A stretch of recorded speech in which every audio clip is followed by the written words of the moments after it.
Oh, got it. Well, sorry. Welcome back to the PT Graduate Podcast. It's good to be doing another episode. Today, my guest is Dr. Susan Baxter. Welcome. Yes. Hi, how you doing? Very well, thank you. Very well. It's a cracking day in Auckland, so summer feels like it's on its way. So I'm hoping that is the case. And yeah, t-shirt and short stuff. Oh, amazing. I've been spending a little bit of time in Perth at the moment, and it's Ah, particularly hot here for my Irish skin. So looking forward yes. to getting over to Auckland for FedEx to be able to experience the New Zealand summer. Yeah, fantastic, great. And that was kind of the reason that I made contact. I was scrolling through some of the speakers. I hadn't planned to even be there this year, and that looks like it's changed. So that would be good. I should be able to come and actually say hello. Amazing. But your name stood out because you've been on my radar for nearly probably a decade and a bit, and I'll explain why in a minute. Don't worry, it's nothing creepy.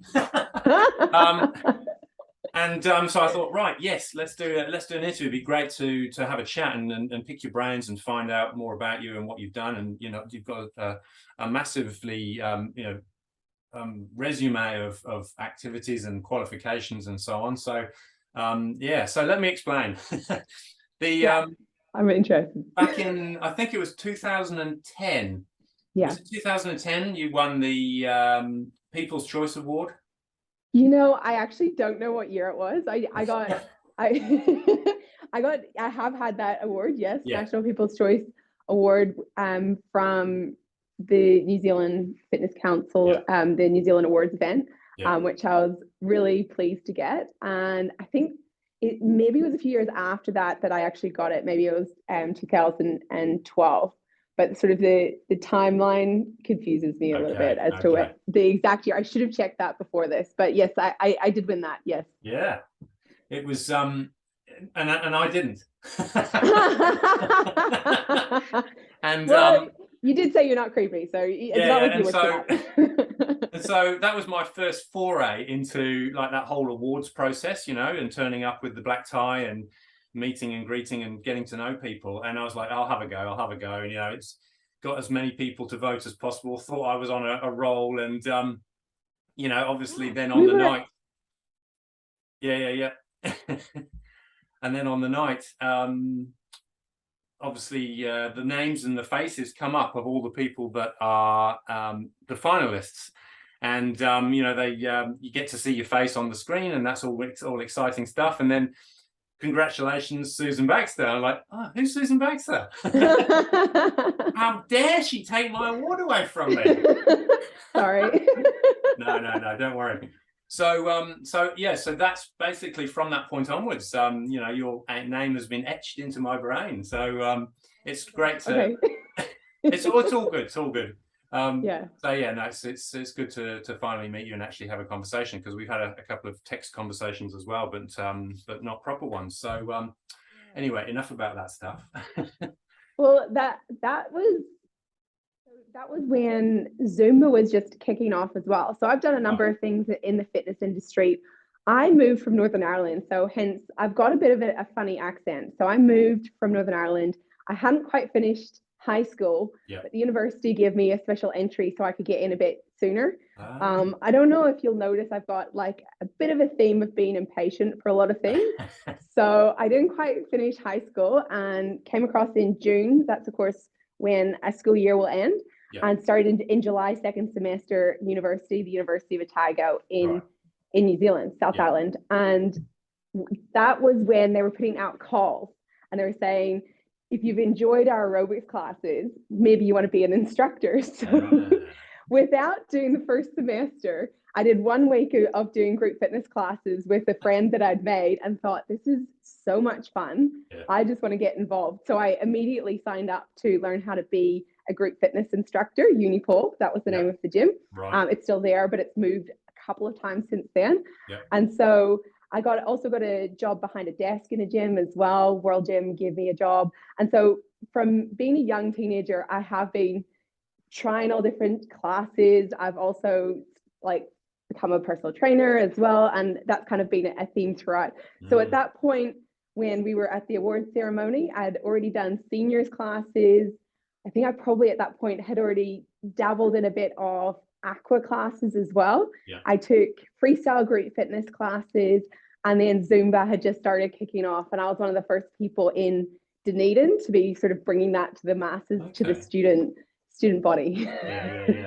Fantastic. Yeah. So you'd already got a number of people that you were working with. Like, in terms of getting votes, that was just going to kill it. Well, yeah, and I didn't even see it on the radar because it was one of the first years that the award for People's Choice was there. But certainly I learned the most in my first year when I first became a group fitness instructor, because my first class was a seniors class. And I don't know whether it quite works the same these days, because I have mentored a few people, but you kind of wait in the behind the curtains for a class to become available. And so you're kind of like the understudy for a class until one can become available. So I was shadowing anybody that would take me on the stage with them. And there was this one day, I remember there was an instructor that was stuck in traffic, or they were running behind, and they phoned the manager of the gym and they said, look, I'm not going to be able to make it to the seniors class today. And the manager just sort of put the phone to her chest and looked at me and was like, do you think you'll be able to take the whole class today? And I was in there, and that was my first class, and it was a seniors class. And I'd taken various components of the class, but not a full class by myself before. But the great thing about working with seniors, for instance, is they will tell you exactly what they think about the class, good and bad. Like, they will not hold back. So they really started shaping me from day one of taking my entire class by myself. And so because they could see that I was working on all of the things that they told me, taking on board all the feedback, I think I really got them behind me. And then I kind of was able to add more classes and disciplines and that sort of thing. Fantastic. Well done. Well done. So serendipitous, wasn't it? It was meant to be. Fantastic. So you started in that group fitness space. You've got your undergraduate. You've also completed the more recent, I don't know how recently, more recently, the PhD in health science, BSc in psychology, health behavior as well. I may have the order wrong there. So I started studying at the University of Otago, and let's take a step back. When I was at school, Northern Ireland doesn't have access to very many careers advisors.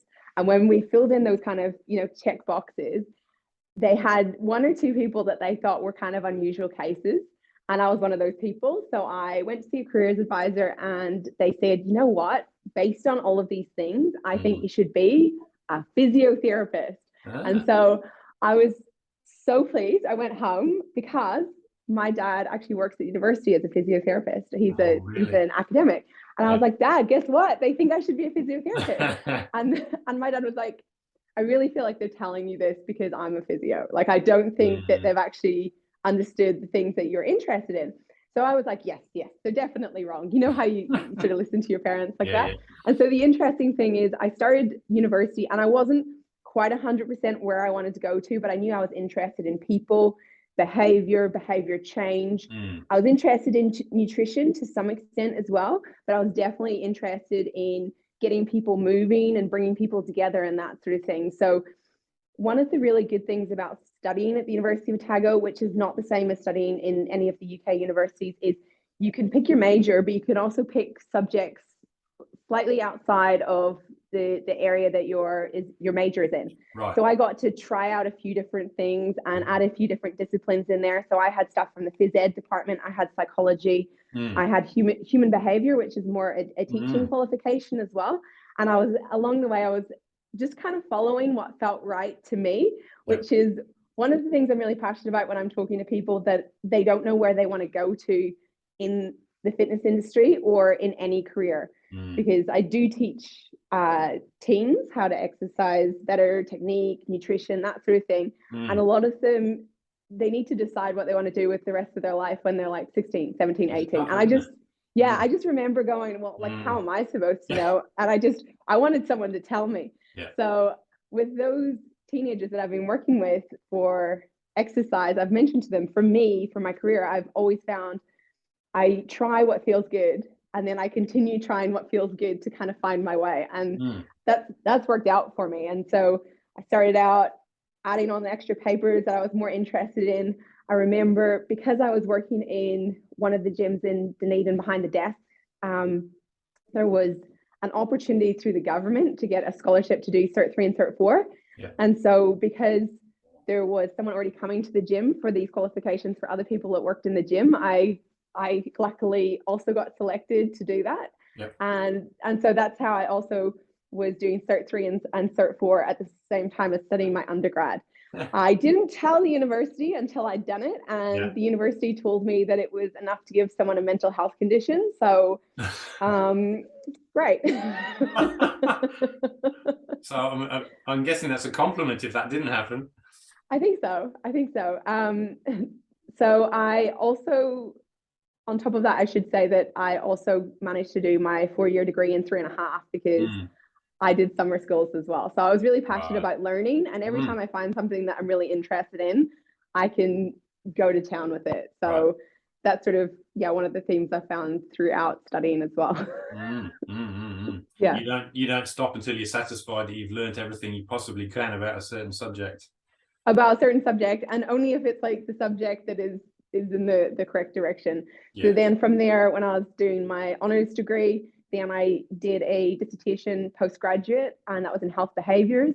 And then from that, I did my PhD through the School of Physiotherapy, and that was on exercise for people with a chronic illness with a focus on musculoskeletal conditions.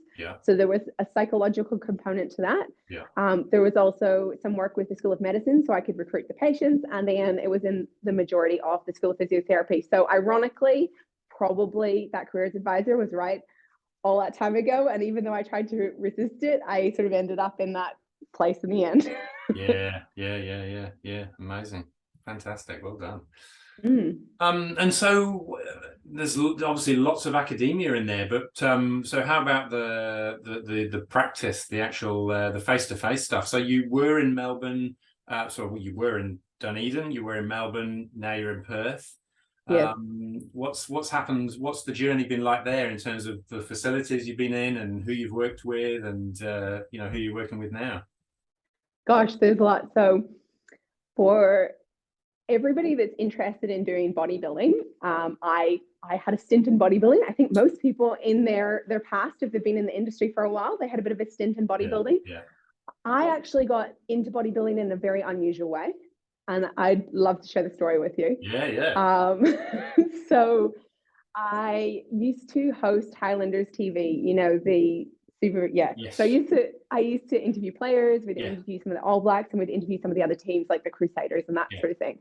And so with that, the segment was sponsored by Optimum Nutrition, which was the Highlanders sponsor. So I got to go to the corporate box one day, and I got to live like I was in the lap of luxury as a student, and it was unlimited food and unlimited drinks, and you got to watch the whole game from the luxury of this corporate box, which was amazing. And I remember meeting some of the representatives from Optimum Nutrition, and they said, we've heard really good things about what you're doing with fitness. You've done some really great things with fitness. You kind of got your own name in fitness as it is, and we'd love to sort of see if you would be able to do one of those bodybuilding competitions. And I thought, gosh, no, I actually am not. I'm quite a shy person, and I'm really not that interested to be on a stage for me. Like, it was one of the biggest challenges that I made for myself after high school was getting on a stage in front of people. But I knew I had to overcome that shyness to be able to sort of put out the love of exercise that I have, so that other people could enjoy exercise as much as I did. So I didn't really see it aligning with myself. But as it happens, because there was as many free drinks as you wanted, every time I had another glass of wine, I got closer and closer to saying yes. So by the end of the night, I said yes. I woke up the next day with a business card, and I got a phone call that was like, we're really delighted to see that you're going to be entering one of these fitness competitions. So I entered my first one, and that's the point where people, they try to finish the story. They think, oh, well, then you fell in love with it, right? No, not really. I did the first event, and I thought, this is a nice challenge. It's sort of helping me to learn things. It's a bit of a vehicle to help me learn things that my clients don't experience, that I don't experience that my clients do. So I hadn't ever tried to go on a special diet before. And so being on a diet and not being able to eat certain foods at certain times, all of a sudden I was learning, like, this isn't as easy as I keep telling people it is. And so that was a really nice learning experience for me. So I thought, like, this is a good part of it. Also, I'd always told people that come to me for exercise that you should have a goal, but I didn't actually have a goal myself. My goal was just kind of making everybody else love exercise as much as I did. So as soon as I did my first competition, I realized, actually, this is something that I'm working towards, and I can see how I'm a little bit, I'm feeling more authentic and genuine in saying, you should have your goal, instead of you should have your goal, but I don't have one. So just do as I say, not as I do. So that was great. And on top of that, I actually remember that my boyfriend at the time really wanted to be doing bodybuilding competitions. And so he was a little bit more jealous of me doing this bodybuilding competition. So when I placed second, I realized that I qualified for nationals. So I thought, you know what, I'm just going to do nationals. Like, it can't hurt. I'm just going to do nationals.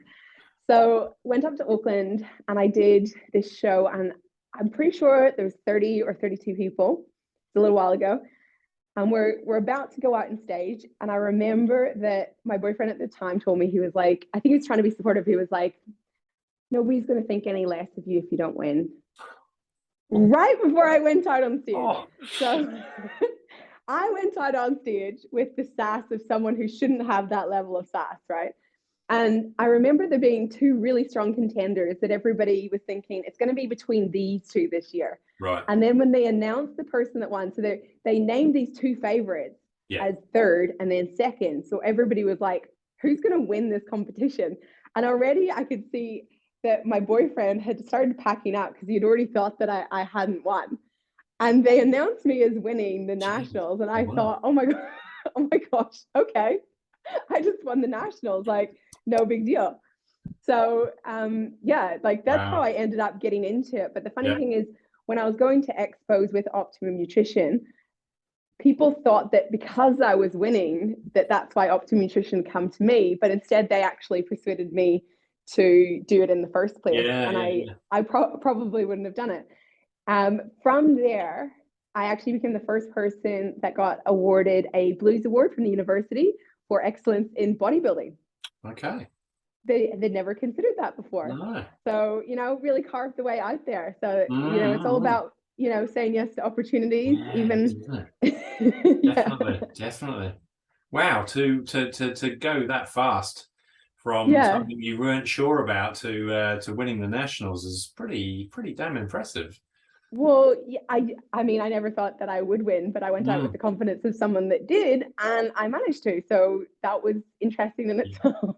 There's probably some good lessons in there, aren't there? Because we can always doubt ourselves, and we can always sort of go, no, fake it till you make it, and have that confidence. Because I'm sure, obviously, there's an element of that confidence in when you're on stage and what you're doing, but obviously you've got to put the work in before that to get the body to the position where it's a contender. But there's always that icing, the cherry on top with how you carry yourself, with the confidence and all the other stuff.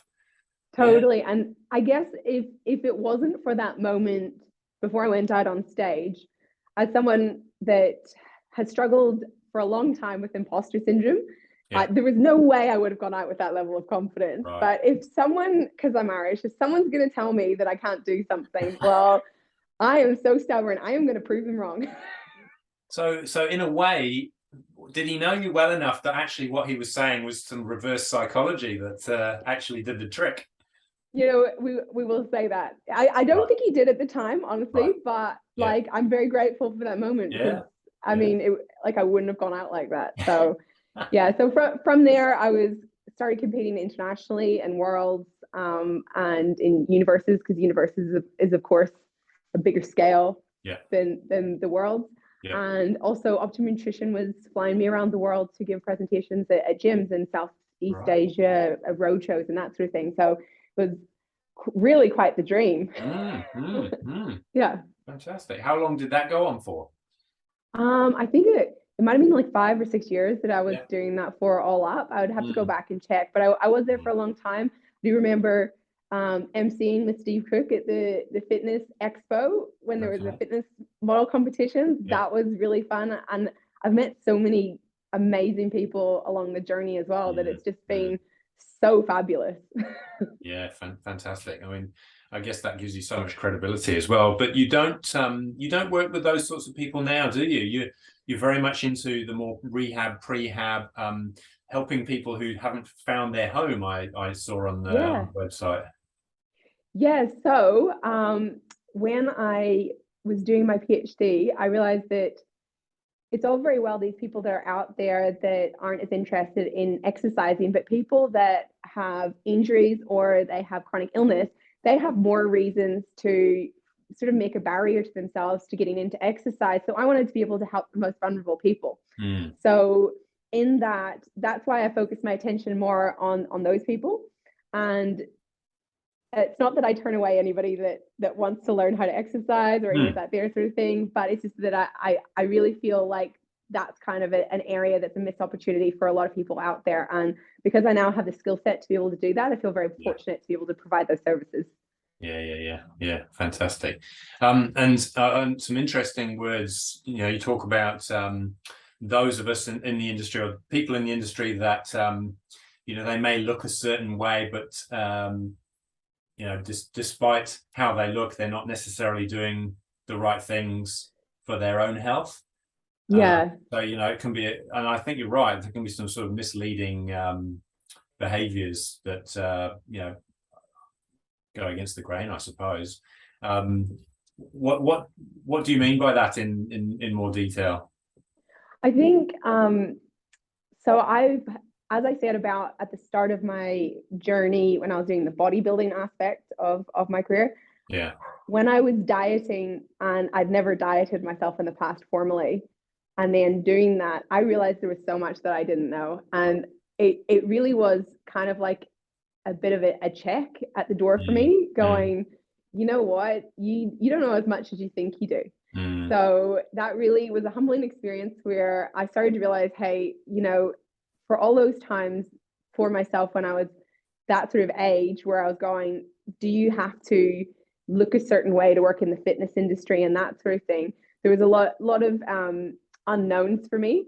And so getting past that and understanding that there's a lot of things you can do when you're in your early 20s that are not the reason that you're in shape, but you're in shape because you're in your early 20s. Right. Yeah. So, okay. Yeah. So there's a lot of people out there that may be in shape, but it's in spite of the things that they're doing, not because of the things that they're doing. And it's very easy to get that belief that because somebody is doing certain things, that just by copying them, that you're going to be able to look the same as them. And that's just simply not the case. There's a whole lot of different things that can contribute: genetics, whether you're male or female, like your past history with dieting, just all of these things can make a difference to the different requirements for you when you're trying to get to a certain level or look a certain way or be a certain level of strength. These are all things that need to be taken into consideration. So it's not as straightforward as you think.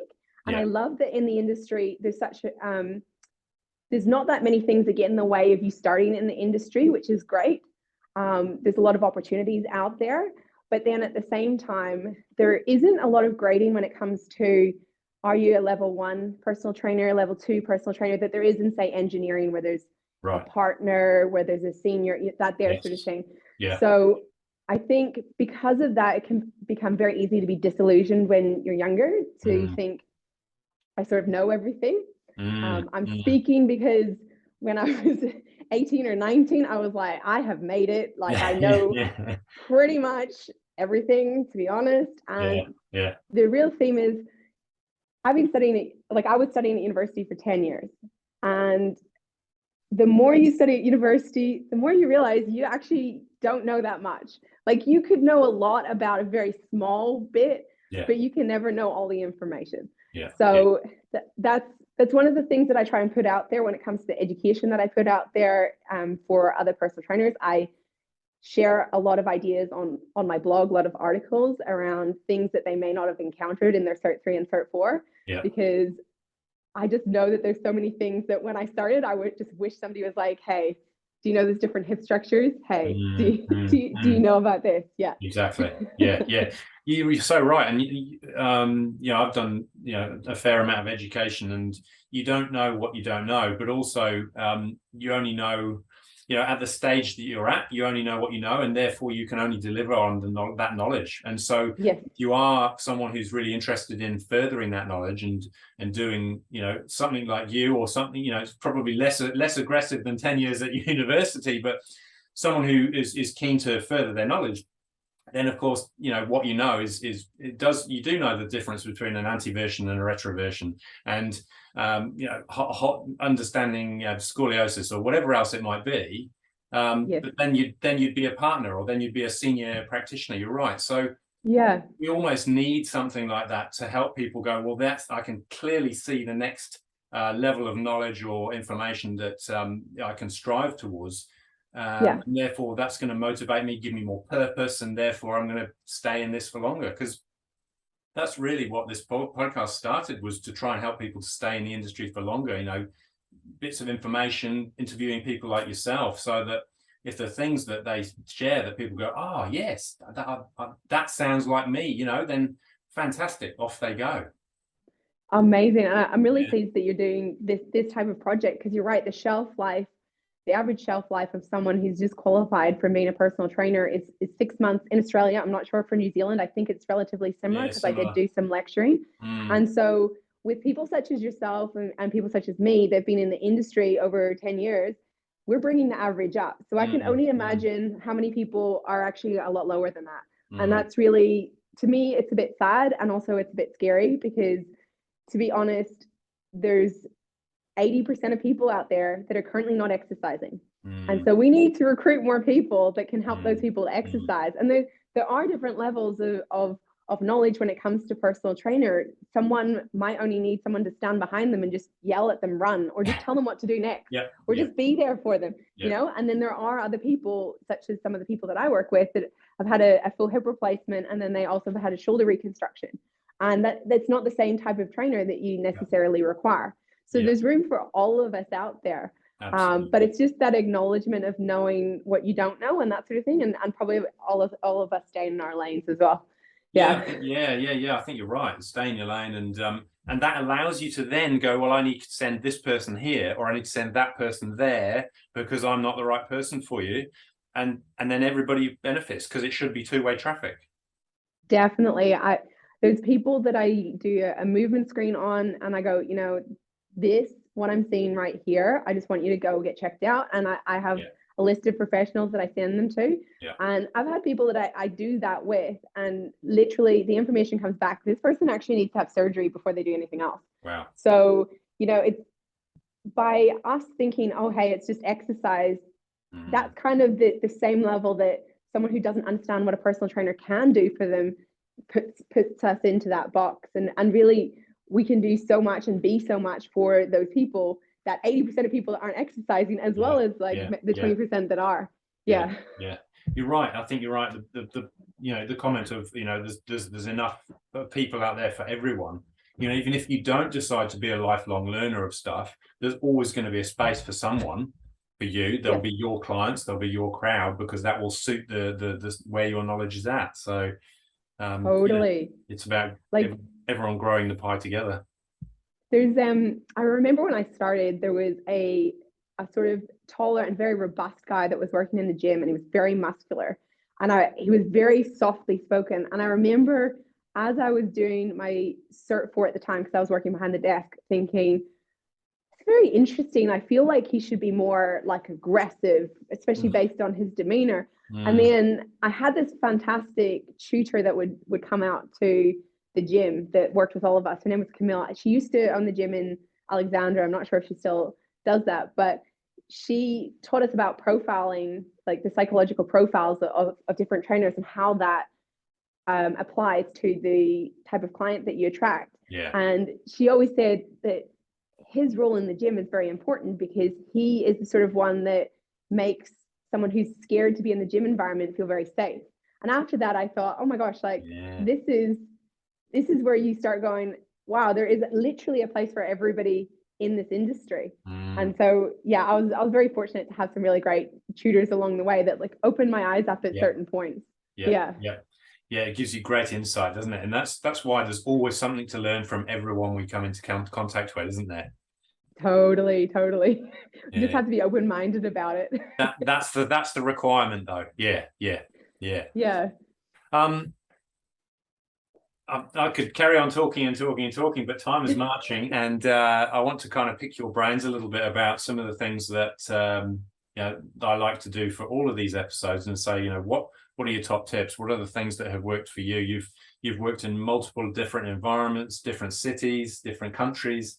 There must be some things that you've kind of gone, yeah, these are the things I need to do because I know that will help me stay successful. What would some of them be, or your favorites? Well, let me see. So you're right, because when I worked in Dunedin and I had multiple locations that I was working with at the time, that's when I was studying my PhD, competing, and I was running my business at the time. So definitely a lot of things going on at once and juggling it all. When I decided that I wanted to move to Melbourne, it was to show myself that there was a bit of a proof of concept in what I did, and that the things that I was delivering could be replicated on a different scale. So in moving to Melbourne, I learned the things that really worked and the things that weren't as important as I thought they were. So one of the things that I didn't think was as important, but has always been true for me, is your level of care for your client. They actually care more about how much you care about them before they care how much you know. And that's been a kind of interesting one, because you might say, oh, Susan, what are you talking about? You've got doctor in front of your name. So people are always going to think, well, she already has this level of knowledge. Well, I decided when I moved to Melbourne to not really push out how qualified I was, but instead start my business just on word of mouth and just working with people and showing them that I knew I could help them. So I think I was pretty successful at doing that, because 3 years into training someone that I trained twice a week, I was telling them about a course that I was on, and I said that there was a kinesiologist at the course, and the guy said, why would there be a kinesiologist on the same course as you? Surely they're university qualified. And I was like, do you realize I've got a doctorate in movement, like from the School of Physiotherapy? And he was shocked, like he didn't know. But I said to him, I was like, why are you training with me? And he said, because you can just tell that you care, and also you've always said things that they make a lot of sense. You spend a lot of time on what you do, and also you're able to show me what I need to do and rationalize with me. So he actually, when he found out, he didn't really care that I had that level of qualification. He just literally was like, this works for me. I have just continued doing what works for me. And so interesting. I think that proves that point. On top of that, I would say that your best level of retention is probably skill set. So I see a lot of coaches out there that are just talking about get more leads, more sales conversion, just talking all of these kind of big talk words about the game of business and that sort of thing. And I don't want to detract from the fact that when you're a personal trainer, you're wearing many hats, and one of them is a business owner hat. But you're actually not going to need the extra leads, and you're not going to need to work on your sales conversion if the product that you're delivering in the first place is actually keeping people around, because those people are going to go out and tell other people. And you do not need to do anything much more beyond that. I was in a new place. I was in Melbourne. Nobody knew me, and word was getting out pretty quickly, and I was getting more and more referrals. Like if you have that happening to you, you're not going to need to spend a whole heap on Facebook advertising. You're not going to need to cold message people on Facebook and ask them if they'd like to come around for a bit of a workout. Just really know who you are in the industry, know who your niche is that you're looking for, and then from there, deliver a really good service. As soon as you keep the retention rates high, you don't need to keep recruiting more people for the amount that have left. And as testament to that, a lot of the people that say haven't been able to continue working with me because I've got a retention rate of about 90 to 95%. they actually come back to me like a year later, 2 years later. So it proves that what I've done was right for them at the time, and then they knew exactly where I was to come back again. Yes. So Interesting. this is something that can work for you in the industry if you're someone who puts in the work, really knows who you are, and you continue to develop what you're doing. Yeah, yeah, that's awesome. That's awesome. I you may know Paul Brown, Mr. Attention. I had a chat to him a few episodes back, and he said a very similar thing. It's about you don't need to worry about the sales and the marketing if the retention's good. You obviously still do that stuff, but same points to what you just said. So that's awesome. Yeah, good. Like during COVID, I think saying that I was in Melbourne. I was in Melbourne for 2 years, and then all of a sudden COVID hit, and COVID hit Melbourne the worst probably of anywhere. We were locked down for 18 months in the space of 2 years. We weren't allowed to leave our house for longer than an hour a day. We couldn't go any further from our house than 5 kilometers. Right. And there was all sorts of adverts that are out there that were like, if you see your neighbor in a supermarket talking to another person that does not live with them, report it to the police. Oh, geez. So it was a very isolating time for people. And some of the clients that I was working with, they would spend full-time working on Zoom. Then they would spend full-time teaching their kid on the Zoom for school. And that would literally already be a 12-hour day. And the last thing they wanted to do was get on a Zoom and do exercise and move around, right? Yeah. But as there were people that were sort of bowing out of the industry, which was really sad, there was more and more people that were reaching out, needing help. And so just as testament to knowing who you are, knowing who you help, if your business is able to grow or at least stay the same during those challenging times, and remember, 18 months is a long time for people to sustain that kind of monotony of being in their house, not being able to leave, that there sort of thing, then it really is testament to how much you put out there and the sort of value that you put out to people's lives. One thing that I'll add to that is, if you think about in maybe the 70s, 80s, that sort of thing, people used to have where they'd go to work, they'd have their home life, and they'd maybe have a church that they go to. Yeah. So they had a third home in that. Yes. Nowadays, people are now just choosing to work from home post-COVID. So they don't have their work colleagues that they incidentally talk to. So their home is also becoming their work. And they don't necessarily, they're maybe not religious, that sort of thing. So they don't have that other home to go to. So they are looking for you. Yeah. They're looking for the most authentic version of you, and they want to come and find you so that they can feel at home somewhere else that is not their own home. So yes, being the most authentic version of yourself will attract them. And if you're doing anything that is not you and you're trying to be someone else, you're going to be missing out on these people that need your help. I like that. I'm just scribbling. I was listening, and I am paying attention. that's I like that. If you're not being the authentic version of yourself, there are people missing out on your services. It's awesome. Yeah, really. I mean, when you're young and you're starting in the fitness industry, it is a hard slog. There's a lot of things that you'll come up against, and you're still trying to work out who you are yourself as a person, and you're trying to present that to the world authentically in front of different people that are in the gym. And that's not to say that for different clients, they need different parts of your skill set. But the thing that I found early on is when I was trying to be anything but who I was myself, I wasn't attracting the right sort of clients to myself.